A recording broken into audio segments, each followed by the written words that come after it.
Okay, good morning, class. Please stand up and let us pray. In the name of the Father, the Son, and the Holy Spirit. Amen. Okay, sit down. Who's absent for today? Okay, very good, because all of you are present today. Okay, let us have a simple recall for the past lesson. What is our topic last time? Okay, last time we have learned all about the demonstrative pronoun this is and that is. So, let's move on to our next lesson. I have here a picture. Today is Sarah's birthday. Her friends and family brought some gifts for her. If you were Sarah, what do you think are the gifts that Sarah will like best? Okay, you think that Sarah like a teddy bear. This is a teddy bear. A cake, a bowl, a shoes, a color pencils, doll, sandals, and headband. Now, in this picture, where did Sarah find all her gifts? Very good. In her room. How about her doll? Okay, doll found on the bed. How about the teddy bear? Yes, teddy bear found in the box. How about the ball? The ball is under the chair. The cake. The cake is on the table. The shoes. The shoes is under the bed. The slipper. Okay, the slipper is on the cabinet. If you were Sarah, how would you feel if your family and friends surprise you with many gifts? Yes, you will be happy. If I were your godmother or ninang and I will give you a gift, what will you say? Very good. You will say thank you. Class, don't forget to say thank you in everything given to you because saying thank you is a good values. So, today we are going to learn our new lesson. It's all about the preposition in, on, and under. I have here a short video about the preposition in, on, and under. Please watch this and listen because I have a question about this video.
Okay, class.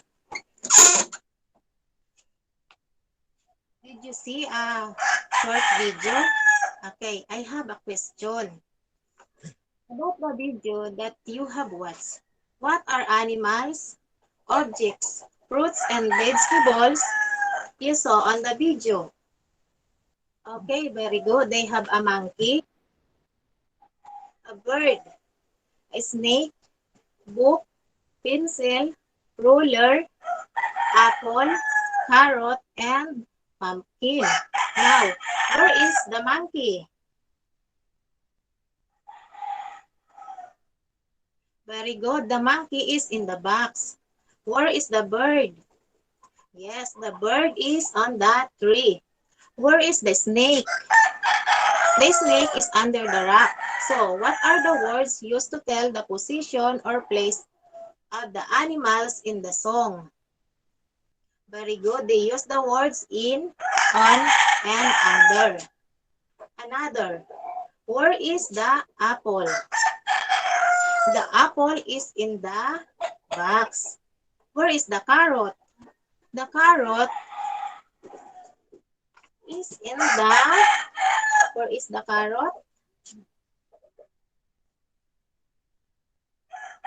Okay.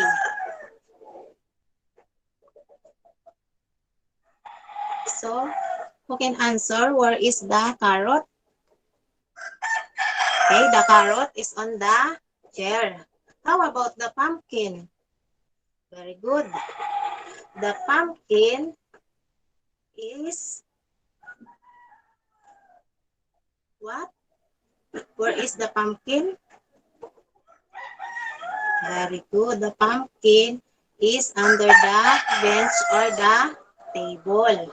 So, what are the words used to tell the position of the fruits and vegetables in the song? They use the words in, on, and under. Okay, where is the book? Okay, the book is on the desk or table. How about the pencil? Very good. The pencil is in the box. And where is the ruler? The ruler is under the chair. So, the words in, on, and under are called prepositions. So, what does preposition on tell us? Very good. Preposition on tell us the top of an object. The next is, what does preposition and in tell us? Very good. Preposition and tell us inside an object. The next is, what does preposition under tell us? Very good. The preposition under tell us beneath an object.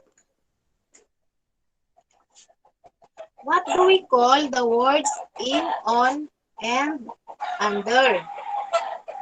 Yes, the words in, on, and under are called prepositions. What do we mean the word preposition? Very good. Prepositions are words that tell us the position or place of an object or anything.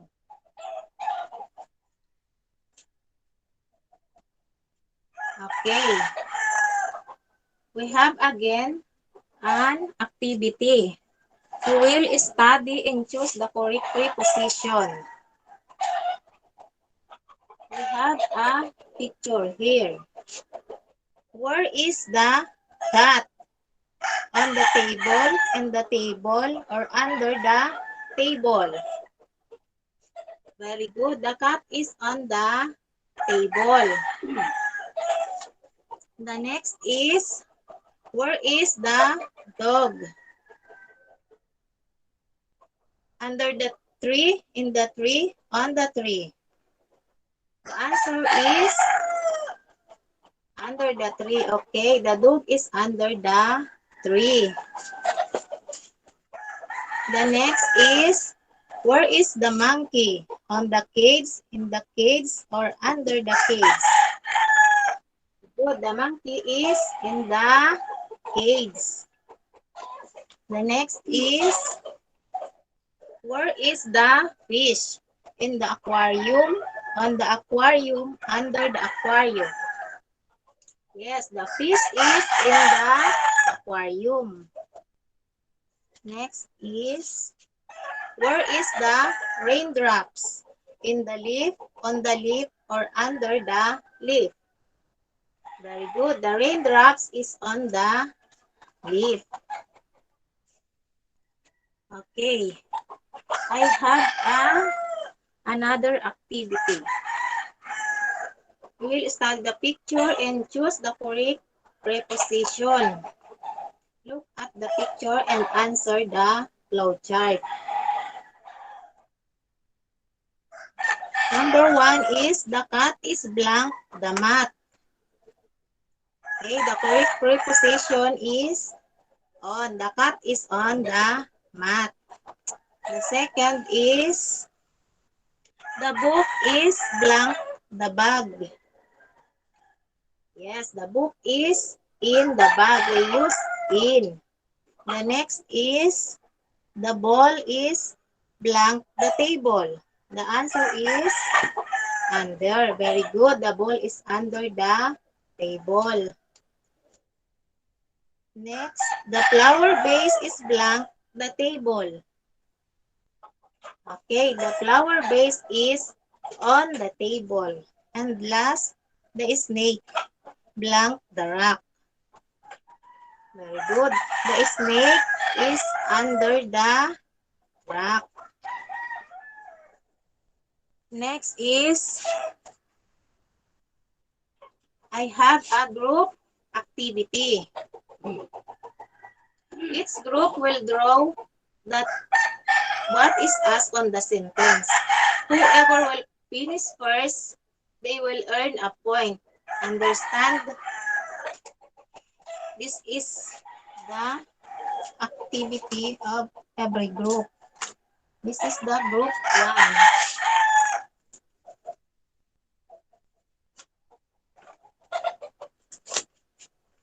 The group 2.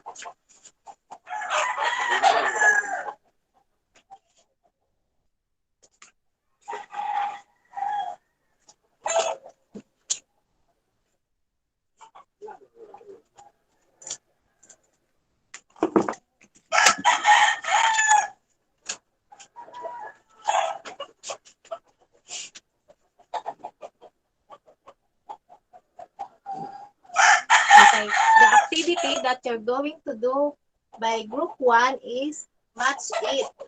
The group 2 is draw it. The group 3 is follow me. And the group 4 is analyze it. Okay. After finish that, I have a next activity.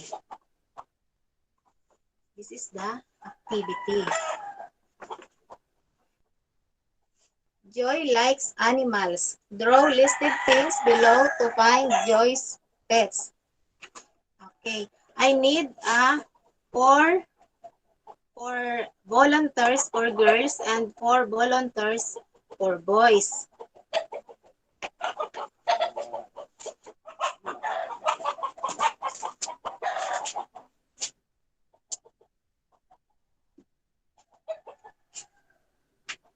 The 2 groups will make it. Who will finish first will earn a point. Okay. After that, okay. Now, class, you're finished. Okay. Stop.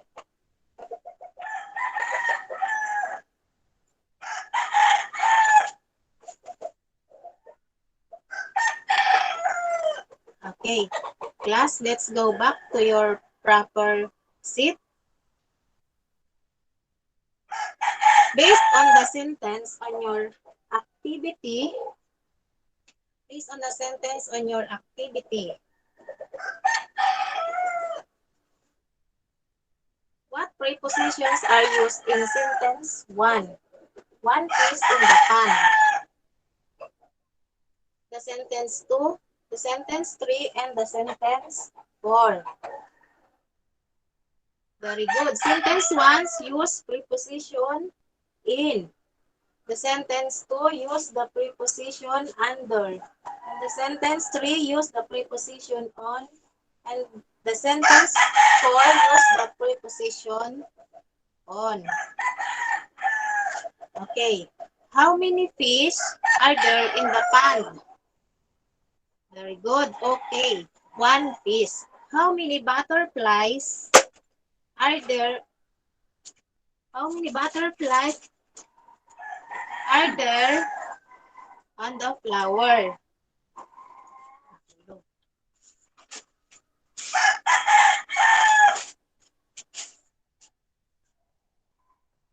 They have two butterflies. Okay. How many snails are there in the pond?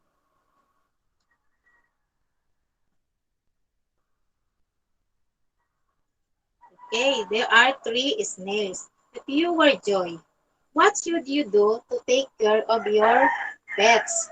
Okay. Very good. You will feed them every day and treat them in a nice way.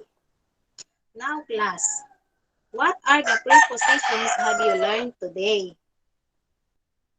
Okay, the preposition in, on, and under. When do you use the preposition in, on, and under? Very good. We use preposition in if it is inside of an object. The preposition on if it is on the top of an object, and under if it is beneath the object. So, I have here a short quiz. Please get a sheet of paper and answer this. Then pass the paper after finish.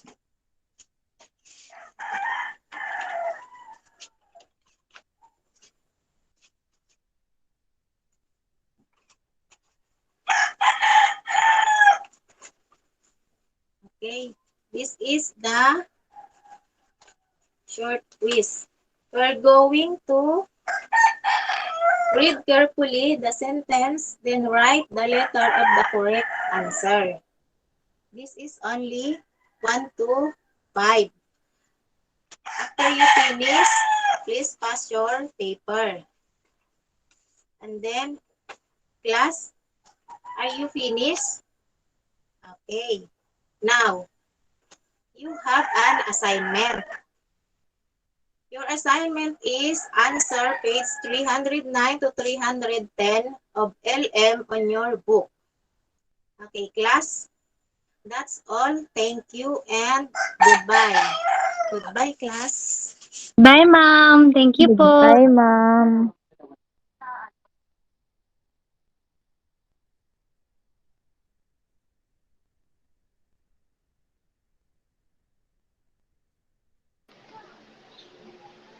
Congratulations.